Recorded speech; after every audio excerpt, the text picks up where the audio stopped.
CLAT में cutie section में सब अटेम्प्ट करना चाहिए या सेफ खेलना चाहिए या क्यूटी पे बिल्कुल ध्यान ही नहीं देना चाहिए। कोई तो कह रहा था कि झुमरी तलैया लॉ स्कूल में एडमिशन लेने के लिए क्यूटी के सारे क्वेश्चंस स्किप करना मैंडेटरी है। देखो, क्लैट क्यूटी सेक्शन में as per recent pattern 12 questions होते हैं। What matters the most in CLAT is accuracy because there is negative marking of 0.25 marks.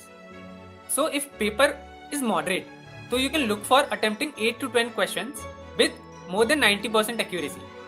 पर अगर पेपर टफ है तो even 5 to 6 accurate attempts can also be enough and can take you to your dream law school.